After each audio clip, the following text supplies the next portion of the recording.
your parents are the ones you rely on for, I want to say, like the first quarter of your life in a sense. And the fact that that's in a way severed, I'm sure that translates over to the rest of your life, probably your future relationships, because your parents are supposed to give you this love and this trust. And once that is broken at such an early age, because only thing you can depend on is your parents. And that's the first person that you could say that you fall in love with, that you trust. And by that happening to you, and just by your parents breaking that trust, that love, how did that affect maybe your future relationships? How does that maybe stay with you now? Because I can only imagine if that happened to me, I'd probably have the most severe trust issues. I probably wouldn't be able to trust anybody for such a long time. Just the fact, going through that, having that trust severed. How has that maybe changed the outlook of your life, or how does that maybe bled into your future relationships after those incidents? It's definitely a double-edged sword. So when you grow up in that kind of environment, you begin to learn and to correlate pain with love. So the people who love you are going to hurt you. It is inevitable. And if they don't hurt you, it means that they don't love you. So if they don't abuse you, this isn't a real relationship. So there was that aspect of it. But there was also the trust with not being able to share everything with somebody. There's parts of my life now that I still probably haven't even shared with my husband. And that seems weird to me at the moment, because I've become this person now where I'm very open with him.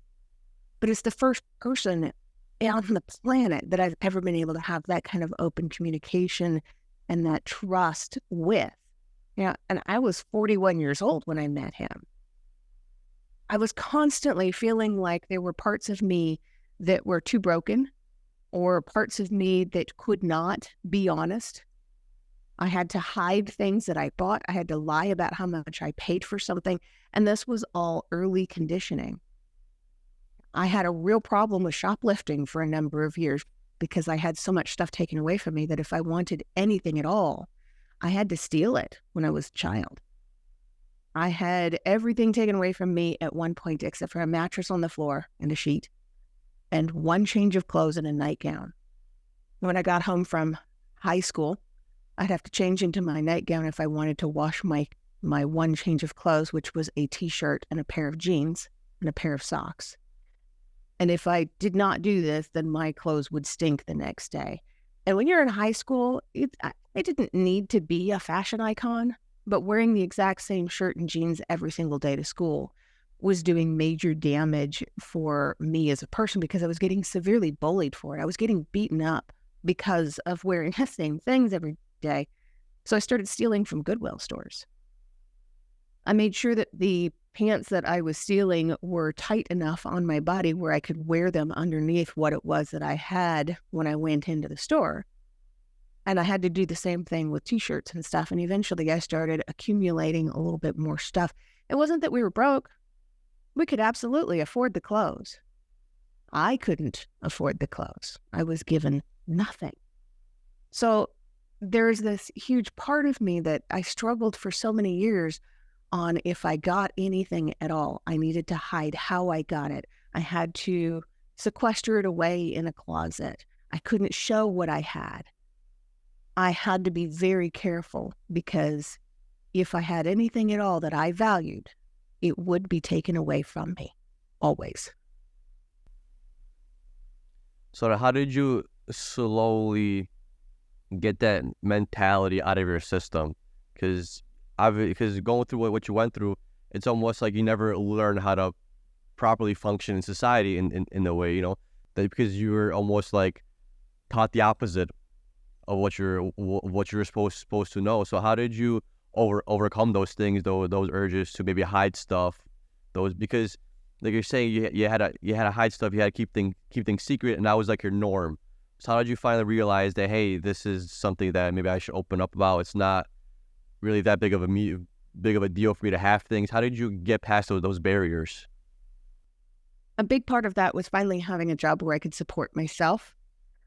I had worked my way up from the bottom of the totem pole, being a mall cop, to within 5 months taking over as a director of public safety and security for 6 different properties in LA County. I got an $11,000 a year raise. I finally had my own apartment where I didn't have to share my space with anybody. I bought a car on my own. And at that point, I started to see myself as a fully functioning adult for the first time in my life. I was 30 years old then. And at 30, I started to feel like a real human being. That was when this transition first started. I bought this. I've done this. I have this. This is mine.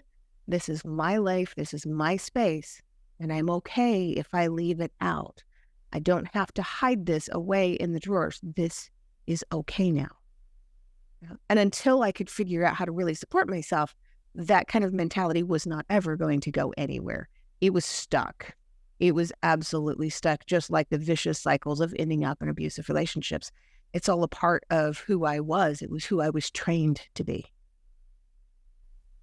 And I'm curious because sometimes what I learned is that people that, in a sense, come from nothing, once they get a job, they develop like shopping addictions, they buy a lot of things. And on the flip side, they maybe close themselves off for the fear of losing it.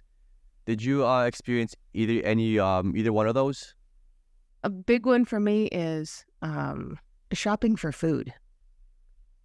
There were so many times in my life where I had to go without food and didn't know when or if I was getting another meal that I started food hoarding. I had 10 cans stacked up in the pantry. I always have dried noodles and stuff that has shelf sustainability because I know when things get desperate, I still have this other stuff that I can fall back on. And usually it would be stuff that I don't necessarily even like, but there was a reason for that too, because I knew that if I didn't necessarily like it, I wasn't necessarily going to eat it unless I absolutely desperately needed to. And it kind of branched out from there a little bit. Definitely started with the food, still stays with the food. I still do this with food, and I'm trying to curb myself a little bit even now. But I also have this absolute obsession still with the movies from the 1940s and 50s. So I have a huge collection of museum quality antiques from the 1940s. And I will actually wear these dresses and shoes and handbags and hats and gloves and just absolutely gorgeous stuff just for the occasional photo shoot. And then I tell myself when I buy this stuff that I'm just going to turn around and sell it again after I get the photos. I never do. I've got a massive closet over here completely filled with all of this stuff. Yeah, that's okay. It's like your little inner child in a way, like like a happy inner child. You found a lot of joy in that, and you still do have a lot of joy in that. Absolutely. I never got a chance to play dress up as a kid, so I played dress up as an adult.